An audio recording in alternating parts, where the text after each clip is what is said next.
अभी वक्त हो गया है प्रधानमंत्री मोदी के मन की बात कार्यक्रम का, जो बस शुरू होने जा रहा है। प्रधानमंत्री मोदी आज इसका 133वां एपिसोड प्रसारित होगा और हमें उम्मीद कर रहे हैं कि कई मुद्दों पर प्रधानमंत्री बात करेंगे।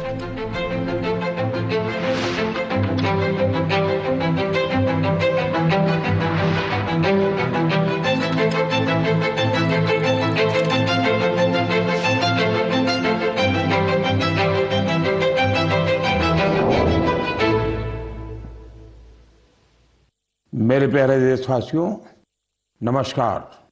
मन की बात के एक और एपिसोड में आप सबसे जुड़कर खुशी हो रही है। इधर बीच चुनाव की भागदौड़ रही है, लेकिन आपके पत्रों और संदेशों के माध्यम से हमने देश और देशवासियों की उपलब्धियों पर एक दूसरे से अपनी खुशियां साझा भी की है। इस बार मन की बात की शुरुआत देश की एक ऐसी ही बहुत बड़ी उपलब्धि से करते हैं। साथियों, भारत ने विज्ञान को हमेशा देश की प्रगति से जोड़कर देखा है। इसी सोच के साथ हमारे वैज्ञानिक सिविल न्यूक्लियर प्रोग्राम को आगे बढ़ा रहे हैं। उनके प्रयासों से यह कार्यक्रम राष्ट्र निर्माण में अहम योगदान दे रहा है। इससे हमारी इंडस्ट्रियल ग्रोथ को, एनर्जी सेक्टर को, हेल्थ केयर सेक्टर को बहुत लाभ हुआ है। खेती किसानी से लेकर आधुनिक इनोवेटर्स को भी भारत के सिविल न्यूक्लियर प्रोग्राम ने बहुत मदद की है। साथियों, कुछ ही दिन पहले हमारे न्यूक्लियर साइंटिस्ट ने एक और बड़ी उपलब्धि से भारत का गौरव बढ़ाया है। तमिलनाडु के कलपक्कम में फास्ट ब्रीडर रिएक्टर ने क्रिटिकलिटी हासिल कर ली है। दरअसल क्रिटिकलिटी वह स्टेज है जिसमें रिएक्टर पहली बार self sustaining nuclear chain reaction में सफलता हासिल करता है। इस स्टेज का मतलब है रिएक्टर का ऑपरेशन फेज में पहुंचना। भारत की न्यूक्लियर एनर्जी जर्नी में एक ऐतिहासिक माइलस्टोन है। और बड़ी बात यह भी कि परमाणु रिएक्टर पूरी तरह स्वदेशी तकनीक से निर्मित है। साथियों, इसे ब्रीडर रिएक्टर क्यों कहते हैं, इसके पीछे भी एक वजह है। एक ऐसा सिस्टम है जो ऊर्जा के उत्पादन के साथ साथ भविष्य के लिए नया ईंधन भी खुद ही तैयार करता है। साथियों, मुझे मार्च 2024 का वह समय भी याद है जब मैं कलपक्कम में रिएक्टर की कोर लोडिंग का साक्षी बना था। मैं उन सभी को बधाई देता हूं जिन्होंने भारत के परमाणु कार्यक्रम में अपना अमूल्य योगदान दिया है। देशवासियों का जीवन बेहतर और आसान बनाने के लिए उनका यह प्रयास बहुत ही सराहनीय है। इससे विकसित भारत के हमारे संकल्प को भी एक नई ऊर्जा मिलेगी। मेरे प्यारे देशवासियों, मन की बात में आज मैं एक ऐसी शक्ति की बात करना चाहता हूं जो अदृश्य है, लेकिन जिसके बिना हमारा जीवन एक पल भी न चले। यही ताकत भारत को आगे बढ़ा रही है। यह हमारी पवन शक्ति है।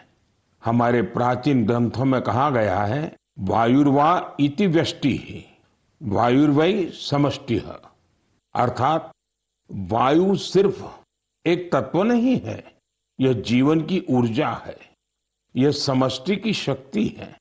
साथियों, आज यही पवन शक्ति भारत के विकास की नई कहानी लिख रही है।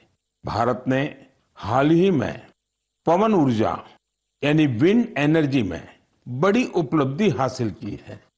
अब भारत का wind energy generation capacity 56 gigawatt से अधिक हो चुकी है। पिछले एक साल में ही करीब 6 गीगावाट नई क्षमता जुड़ी है। विंड एनर्जी में भारत तेजी से आगे बढ़ रहा है और दुनिया भी हमारी तरफ देख रही है। साथियों, आज भारत विंड एनर्जी कैपेसिटी में दुनिया में चौथे स्थान पर है। यह हमारे इंजीनियरों की मेहनत है, यह हमारे युवाओं का परिश्रम है, यह देश की सामूहिक इच्छा शक्ति का प्रतीक है। साथियों, गुजरात, तमिलनाडु, महाराष्ट्र, राजस्थान, देश के अनेक राज्य इस सेक्टर में अपना परचम लहरा रहे हैं। गुजरात के कच्छ, पाटन, बनासकांठा जैसे क्षेत्र जहां पहले सिर्फ रेगिस्तान नजर आता था, आज वहां बड़े रिन्यूएबल एनर्जी पार्क बन रहे हैं। इसका लाभ युवाओं को मिल रहा है, नए अवसर बन रहे हैं, नई स्किल विकसित हो रही है, रोजगार के नए रास्ते खुल रहे हैं। साथियों, भारत के विकास के लिए सौर और पवन ऊर्जा जरूरी है। ये सिर्फ पर्यावरण की बात नहीं है, ये हमारे भविष्य की सुरक्षा है। इसमें हम सबकी भूमिका है। हमें बिजली बचानी है, हमें स्वच्छ ऊर्जा, क्लीन एनर्जी अपनानी है। देश में हर स्तर पर ऐसे प्रयास जरूरी हैं, क्योंकि इन्हीं से बड़ा बदलाव आता है। साथियों, मई महीने की शुरुआत एक पावन अवसर के साथ होने जा रही है। कुछ ही दिनों में हम बुद्ध पूर्णिमा मनाएंगे। मैं आप सभी देशवासियों को अपनी अग्रिम शुभकामनाएं देता हूं। भगवान गौतम बुद्ध का जीवन संदेश आज भी उतना ही प्रासंगिक है। उन्होंने हमें सिखाया है कि शांति हमारे भीतर से शुरू होती है। उन्होंने बताया है कि स्वयं पर विजय सबसे बड़ी विजय होती है। आज दुनिया जिस तरह के तनावों और संघर्षों से गुजर रही है, ऐसे समय में बुद्ध के विचार और भी अहम हो गए हैं। साथियों, दक्षिण अमेरिका के चिली में एक संस्था भगवान बुद्ध के विचारों को आगे बढ़ा रही है। लद्दाख में जन्मे ड्रपपोन ओजेर रिनपोछे के मार्गदर्शन में काम हो रहा है। यह संस्था ध्यान और करुणा को लोगों के जीवन से जोड़ रही है। कोची गुआज घाटी में बना स्तूप लोगों को शांति का अनुभव कराता है। वाकई यह देखकर गर्व होता है। भारत की प्राचीन धारा दुनिया तक पहुंच रही है। दूर दराज के लोग भी इससे जुड़ रहे हैं। साथियों, बौद्ध परंपरा हमें प्रकृति से जुड़ना भी सिखाती है। भगवान बुद्ध को ज्ञान एक वृक्ष के नीचे मिला था। प्रकृति हमारे जीवन का अभिन्न हिस्सा है। देश में भी ऐसे प्रयास हो रहे हैं। कर्नाटका में कर्मा मोनेस्ट्री इसका अच्छा उदाहरण है। यह मठ एक जीवंत वन क्षेत्र है जो 100 एकड़ में फैला है। इस वन में 700 से अधिक देसी वृक्षों को संरक्षित किया गया है।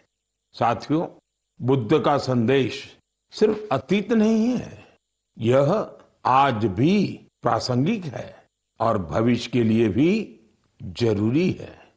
बुद्ध पूर्णिमा का यह अवसर प्रेरणा देता है। हम अपने जीवन में शांति बढ़ाएं, करुणा अपनाएं और संतुलन के साथ आगे बढ़े। मेरे प्यारे देशवासियों, आप सभी जानते हैं हमारे देश में अब 23 जनवरी यानी नेताजी सुभाष की जयंती से लेकर 30 जनवरी यानी गांधी जी की पुण्यतिथि तक गणतंत्र का महोत्सव मनाया जाता है। इसी महोत्सव का अहम हिस्सा होता है बीटिंग रिट्रीट। आज मैं आपसे बीटिंग रिट्रीट की चर्चा कर रहा हूं, क्योंकि इसके पीछे खास वजह है। साथियों, आपने देखा होगा यह समारोह अलग अलग बैंड्स की विविध संगीत परंपराओं को दर्शाता है।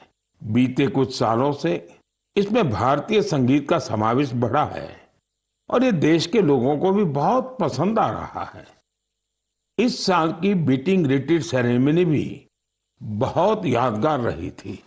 एयरफोर्स, आर्मी, नेवी और सीएपीएफ के बैंड्स ने बहुत ही अच्छी परफॉर्मेंस दी थी।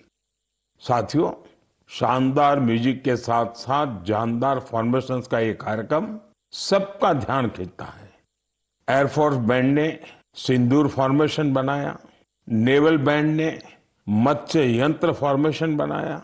वही आर्मी बैंड के परफॉर्मेंस में वंदे मातरम के 150 साल और क्रिकेट में भारत की सफलता को भी दर्शाया गया। साथियों, बीटिंग रिट्रीट के बीते जाने के बाद ये सारी मेहनत, ये उपलब्धि धीरे धीरे ओझल हो जाती थी, लेकिन अब इसे लेकर बहुत ही अच्छा प्रयास हुआ है।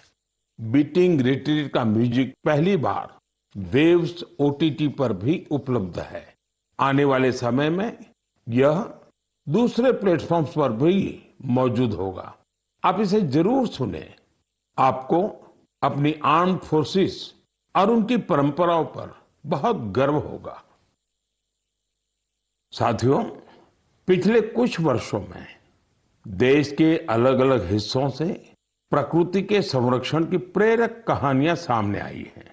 ये कहानियां हमें उम्मीद देती हैं और गर्व से भर देती हैं। मैं मन की बात के श्रोताओं से कुछ उदाहरण साझा करना चाहता हूं।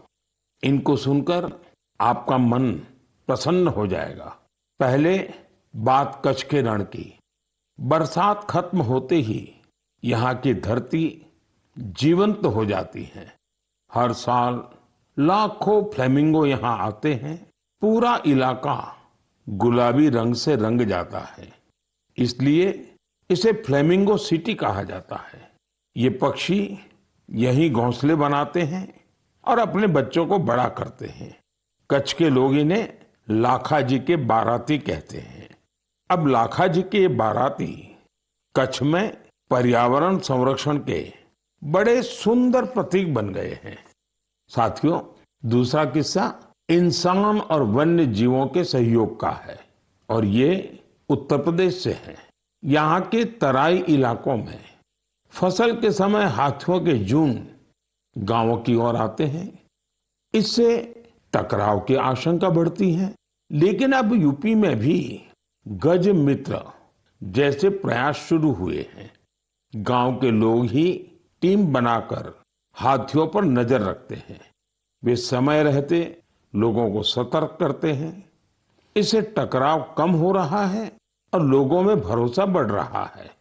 साथियों, मध्य भारत से भी एक अच्छी खबर आई है। छत्तीसगढ़ में ब्लैक बक यानी काले हिरण फिर से दिखाई देने लगे हैं। एक समय इनकी संख्या बहुत कम हो गई थी, लेकिन लगातार प्रयास हुए और संरक्षण बढ़ाया गया। आज ये फिर से खुले मैदानों में दौड़ते नजर आते हैं। ये हमारी खोती विरासत की वापसी है। ऐसे ही उम्मीद ग्रेट इंडियन बस्टर्ड यानी गोडावण के संरक्षण में भी दिख रही है। ये पक्षी हमारे रेगिस्तानी इलाकों की पहचान हुआ करती थी, लेकिन एक समय इसकी संख्या बहुत कम रह गई थी। हालत ये थी कि ये पक्षी लुप्त होने की कगार पर पहुंच गई थी, लेकिन अब इसके संरक्षण के लिए बड़ा अभियान चल रहा है। वैज्ञानिक तरीके अपनाए जा रहे हैं, प्रजनन केंद्र बनाए गए हैं और अब नए जीवन की शुरुआत दिखाई दे रही है। साथियों, प्रकृति और मानव अलग नहीं है, हम एक दूसरे के साथी हैं। जब हम प्रकृति को समझते हैं, उसका सम्मान करते हैं और उसके साथ मिलकर चलते हैं, तो बदलाव साफ दिखाई देता है। आज यही बदलाव देश के कोने कोने से नई उम्मीद बनकर सामने आ रहा है। मेरे प्यारे देशवासियों, नॉर्थ ईस्ट हम सब के लिए अष्टलक्ष्मी है। यहाँ भरपूर टैलेंट है और नॉर्थ ईस्ट की प्राकृतिक सुंदरता भी सबका ध्यान खींचती है। मन की बात में भी हम अक्सर नॉर्थ ईस्ट के लोगों की उपलब्धियों पर चर्चा करते आए हैं। आज ऐसी ही एक और उपलब्धि की मैं आपसे चर्चा करूंगा और वो है बैम्बू सेक्टर में नॉर्थ ईस्ट की सफलता। साथियों, जिस चीज को कभी बोझ के रूप में देखा जाता था, वह आज रोजगार, कारोबार और इनोवेशन को नई गति दे रही है। हमारी माताएं, बहनें इसकी सबसे बड़ी लाभार्थी हैं। आपको ये जानकर हैरानी होगी कि बैम्बू की परिभाषा बदल देने से कितना बड़ा परिवर्तन आया है। साथियों, अंग्रेजों के बनाए कानून के हिसाब से बैम्बू को पेड़ के रूप में परिभाषित किया गया था और इससे जुड़े नियम बहुत कड़े थे। कहीं पर भी बैम्बू को ले जाना बहुत मुश्किल था। ऐसे में यहाँ के लोग बांस से जुड़े काम धंधे से दूर होते गए। साथियों, साल 2017 में कानून में बदलाव करके हमने बैम्बू को पेड़ की कैटेगरी से बाहर किया, जिसके नतीजे सबके सामने हैं। आज पूरे नॉर्थ ईस्ट में बैम्बू सेक्टर फल फूल रहा है। लोग लगातार इनोवेशन करके इसमें वैल्यू एडिशन कर रहे हैं। साथियों, त्रिपुरा के गोमती डिस्ट्रिक्ट के विजय सूत्रधार और साउथ त्रिपुरा के प्रदीप चक्रवर्ती, उन्हीं की बात कर रहे। इन्होंने नए कानूनों को अपने लिए एक बड़े अवसर के रूप में देखा। फिर इन्होंने अपने काम को टेक्नोलॉजी से जोड़ा। आज वे पहले से कहीं बेहतर और कहीं ज्यादा बांस के उत्पाद बना रहे हैं। नागालैंड के दीमापुर और आसपास के इलाकों में कई ऐसे सेल्फ हेल्प ग्रुप्स हैं जिन्होंने बैम्बू से जुड़े फूड प्रोडक्ट्स में वैल्यू एडिशन किया है। वहां खोरोलो क्रिएटिव क्राफ्ट जैसी टीमें भी हैं जो बांस के फर्नीचर और हैंडीक्राफ्ट पर काम कर रही है। साथियों, मिजोरम के मामित जिले में ऐसी टीमें हैं जो बांस के टिश्यू कल्चर और पॉली हाउस मैनेजमेंट पर काम कर रही है। मुझे सिक्किम में गंगटोक के करीब लागस्थल बाम्बू एंटरप्राइज टीम के बारे में भी पता चला है। ये बैम्बू से हैंडीक्राफ्ट्स, अगरबत्ती स्टिक्स, फर्नीचर और इंटीरियर डेकोर आइटम्स बनाती है। साथियों, मैंने यहां पर कुछ ही उदाहरण दिए हैं। देश में बैम्बू सेक्टर की सफलता की यह लिस्ट काफी लंबी है। मैं आप सभी से आग्रह करूंगा कि नॉर्थ ईस्ट का कोई न कोई बांस का उत्पाद जरूर खरीदें। आप इसे गिफ्ट के रूप में भी दे सकते हैं। आपके इस प्रयास से उन लोगों का हौसला बढ़ेगा जो बैम्बू प्रोडक्ट को बनाने में अपना पसीना बहाते हैं। मेरे प्यारे देशवासियों, तेजी से बदलते हुए इस समय में टेक्नोलॉजी हमारी जिंदगी का बहुत बड़ा हिस्सा बन गई है। आज हम अपने अतीत को वर्तमान से जोड़ने में भी टेक्नोलॉजी का कमाल देख रहे हैं। इस दिशा में हाल ही में एक ऐसा डेवलपमेंट हुआ है जिससे शिक्षा से जुड़े लोग और इतिहास में रुचि रखने वाले बहुत खुश हुए हैं। साथियों, कुछ दिन पहले ही नेशनल आर्काइव्स ऑफ इंडिया ने एक विशेष पोर्टल पर एक अनोखा डेटाबेस शेयर किया है। इस संस्था ने 20 करोड़ से भी ज्यादा अमूल्य दस्तावेजों को डिजिटाइज कर सार्वजनिक किया है। इनमें से कुछ तो बहुत ही दिलचस्प हैं। 7वीं शताब्दी की गिलगित पांडुलिपियां भोजपत्र पर लिखी हुई हैं। यहाँ आपको 8वीं शताब्दी का एक रोचक ग्रंथ श्री भुवालय भी देखने को मिलेगा। अंकों पर आधारित यह ग्रंथ एक ग्रिड के रूप में है। रानी लक्ष्मीबाई से जुड़े कुछ अहम पत्र भी आप यहाँ देख सकते हैं। इनसे 1857 में उनके द्वारा लिए गए कुछ निर्णयों का पता चलता है जो उनके पराक्रम को दर्शाते हैं। जो लोग नेताजी सुभाष के बड़े प्रशंसक हैं, उनके लिए यहाँ नेताजी के जीवन, आजाद हिंद फौज और उनकी स्पीच से जुड़े कई डॉक्यूमेंट्स हैं। आपको पंडित मदन मोहन मालवीय जी, उनसे जुड़े कई डॉक्यूमेंट्स भी मिलेंगे। इनमें बीएचयू की स्थापना और हिंदी साहित्य सम्मेलन से जुड़ी अहम जानकारियां हैं। यहाँ हमारे संविधान सभा से जुड़े कई अनोखे दस्तावेज भी उपलब्ध हैं। मैं आप सभी से आग्रह करता हूं कि आप www.abhilekpatal.in को जरूर विजिट करें। यह आपको अपने इतिहास का अद्भुत अनुभव देगा। साथियों, जरा कल्पना कीजिए, आप दुनिया भर के सबसे प्रतिभाशाली लोगों के बीच हैं। आपके पास गणित के बहुत ही कठिन सवाल हैं।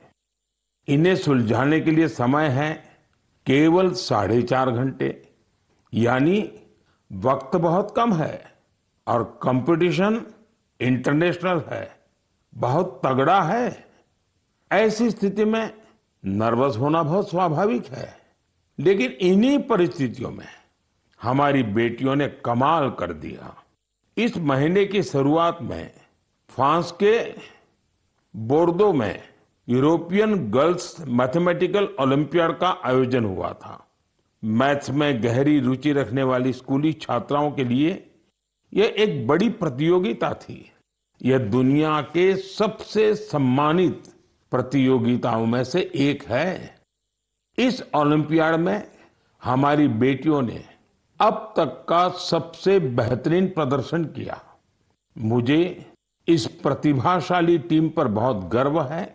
इसमें मुंबई की श्रेया मुंदड़ा, तिरुवनंतपुरम की संजना चाको, चेन्नई की शिवानी भरत कुमार और कोलकाता की श्रीमोई बेरा शामिल थी।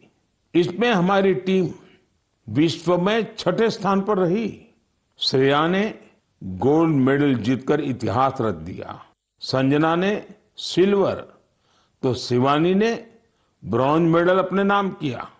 साथियों, इस ओलंपियाड के लिए भारत में जो सिलेक्शन की प्रक्रिया है वो अपने आप में बहुत कठिन है।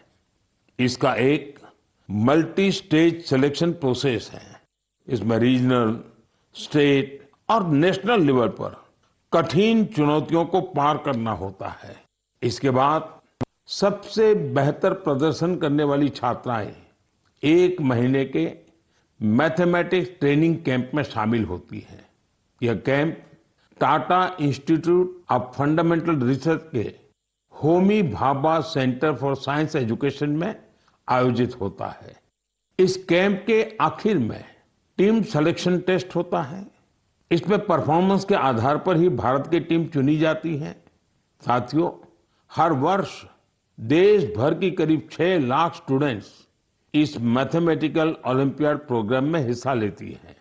समय के साथ यह संख्या लगातार बढ़ रही है, यानी देश की बेटियों के बीच ओलंपियाड का यह कल्चर तेजी से लोकप्रिय हो रहा है। इन होनहार बेटियों को सपोर्ट करने के लिए मैं उनके पेरेंट्स की भी सराहना करता हूं।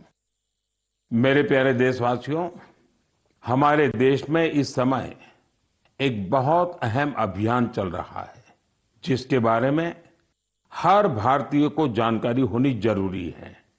ये है जनगणना का अभियान। यह दुनिया की सबसे बड़ी जनगणना है। साथियों, जो साथी पहले से इस तरह की प्रक्रिया से गुजरे हैं, इस बार जनगणना का उनका अनुभव अलग होने वाला है। जनगणना 2027 को डिजिटल बनाया गया है। सारी जानकारी सीधे डिजिटल माध्यम में दर्ज हो रही है। घर घर जाने वाले कर्मचारियों के पास मोबाइल ऐप है। वे आपसे बात करके उसी में जानकारी दर्ज करेंगे।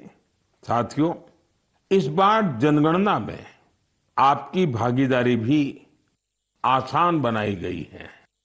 आप खुद भी अपनी जानकारी दर्ज कर सकते हैं। कर्मचारी के आने से 15 दिन पहले आपके लिए सुविधा शुरू होगी। आप अपने समय के अनुसार जानकारी भर सकते हैं। जब आप प्रक्रिया पूरी करते हैं तो आपको एक विशेष आईडी मिलती है। यह आईडी आपके मोबाइल या ईमेल पर आती है। बाद में जब कर्मचारी आपके घर आता है तो आप यही आईडी दिखाकर जानकारी की पुष्टि कर सकते हैं। इसे दोबारा जानकारी देने की जरूरत नहीं पड़ती। समय भी बचता है और प्रक्रिया आसान हो जाती है। साथियों, जिन राज्यों में स्वगणना का काम पूरा हो गया है, वहां गणना कर्मचारी द्वारा घरों के सूचीकरण का कार्य भी शुरू कर दिया गया है। अब तक लगभग 1,20,00,000 परिवारों का मकान सूचीकरण का कार्य पूरा भी हो चुका है। साथियों, देश की जनगणना सिर्फ सरकारी काम नहीं है, यह हम सबकी जिम्मेदारी है। आपकी भागीदारी बहुत जरूरी है। आपकी दी गई जानकारी पूरी तरह सुरक्षित रहती है, यह गोपनीय रखी जाती है। डिजिटल सुरक्षा के साथ इसे सुरक्षित किया जाता है। आइए हम सब मिलकर इस प्रक्रिया में भाग लें, जनगणना 2027 को सफल बनाएं। साथियों, हमारे देश में खाने पीने की परंपरा सिर्फ स्वाद तक सीमित नहीं रही है। इसी परंपरा का एक दिलचस्प हिस्सा है भारत की चीज। कुछ दिन पहले मैंने ट्वीट के माध्यम से एक जानकारी साझा की थी। ब्राजील में आयोजित एक अंतर्राष्ट्रीय चीज प्रतियोगिता में भारतीय चीज के 2 ब्रांड्स को प्रतिष्ठित पुरस्कार मिले हैं। इस उपलब्धि की चर्चा सोशल मीडिया पर भी खूब हुई। कई लोगों ने मुझसे कहा कि भारत में चीज की जो विविधता है उस पर भी बात होनी चाहिए। साथियों, भारत के डेयरी सेक्टर में बहुत बड़ा बदलाव आ रहा है। इस सेक्टर में वैल्यू एडिशन ने हमारे पारंपरिक स्वाद को एक नई पहचान दी है। आज भारतीय चीज दुनिया भर में अपनी जगह बना रही है। ब्रेकफास्ट हो, लंच हो या डिनर, दुनिया की प्लेटों में भारत का स्वाद पहुंच रहा है। जम्मू कश्मीर की कलारी चीज को ही लीजिए, इसे कश्मीर का मोजेरेला कहा जाता है। गुजर बकरवाल समुदाय के लोग पीढ़ियों से इसे बनाते और खाते आए हैं। वहीं सिक्किम, अरुणाचल प्रदेश और लद्दाख में छुरपी बहुत प्रसिद्ध है। पहाड़ों की सादगी और कोमलता इसके स्वाद में भी महसूस होती है। इस चीज की खास बात यह है कि इसे याक के दूध से बनाया जाता है। साथियों, महाराष्ट्र और गुजरात में टोपलीनू पनीर, जिसे सुरती चीज भी कहा जाता है, वह भी अपनी एक अलग पहचान रखता है। मैंने यहाँ सिर्फ कुछ नाम लिए हैं, लेकिन हमारे देश में स्वाद की यह दुनिया बहुत व्यापक है। आज इस परंपरा को नई ताकत मिल रही है। अनेक भारतीय कंपनियां इस क्षेत्र में निवेश कर रही हैं। आधुनिक तकनीक आ रही है, बेहतर पैकेजिंग हो रही है और हमारे उत्पाद वर्ल्ड स्टैंडर्ड के साथ आगे बढ़ रहे हैं। इसी का परिणाम है कि भारतीय चीज अब देश की सीमाओं से निकलकर दुनिया के बाजारों और रेस्तोरां तक पहुंच रही है। आज हम लोकल से ग्लोबल की बात करते हैं, उसमें भारतीय चीज का उदाहरण हमें आगे की दिशा दिखाता है। मुझे विश्वास है भारत का स्वाद, भारत की परंपरा और भारत की गुणवत्ता दुनिया के लोगों को एक नया अनुभव देगी और भारत से एक नया जुड़ाव भी बनाएगी। मेरे प्यारे देशवासियों, इस महीने देश के कई हिस्सों में नववर्ष सहित अनेक पर्व त्योहार मनाए गए। कुछ ही दिन बाद 9 मई को पोचिशे बैसाख के अवसर पर हम गुरुदेव टैगोर की जन्म जयंती मनाएंगे। गुरुदेव बहुआयामी व्यक्तित्व के धनी थे। वे एक महान लेखक और विचारक तो थे ही, उन्होंने कई प्रसिद्ध संस्थानों को भी आकार दिया। गुरुदेव टैगोर लोगों के लिए ऐसे उद्योगों के पक्षधर थे जिनमें स्थायी रोजगार मिलने के साथ ही गांवों का भी कल्याण हो। उनके रविंद्र संगीत का प्रभाव आज भी दुनिया भर में बना हुआ है। मेरे लिए शांति निकेतन की यात्राएं अविस्मरणीय रही। यह वही इंस्टीट्यूशन है जिसे उन्होंने पूरे समर्पण भाव से सींचा और संवारा था। उन्हें एक बार फिर मेरी विनम्र श्रद्धांजलि। साथियों, मई का महीना 1857 के प्रथम स्वतंत्रता संग्राम की याद भी दिलाता है। मैं मां भारती की सभी वीर संतानों को नमन करता हूं, जिन्होंने लोगों में देशभक्ति की भावना जागृत की थी। यह समय स्कूली बच्चों की छुट्टियों का भी होता है। मेरा आग्रह है कि वे अपनी छुट्टियों का भरपूर आनंद लें और कुछ नया सीखने का प्रयास करें। गर्मियों के इस मौसम में आप सभी अपने स्वास्थ्य का भी पूरा ध्यान रखें। अगले महीने आपसे फिर मुलाकात होगी, कुछ नए विषयों के साथ, देशवासियों की कुछ नई उपलब्धियों के साथ। बहुत बहुत धन्यवाद। नमस्कार।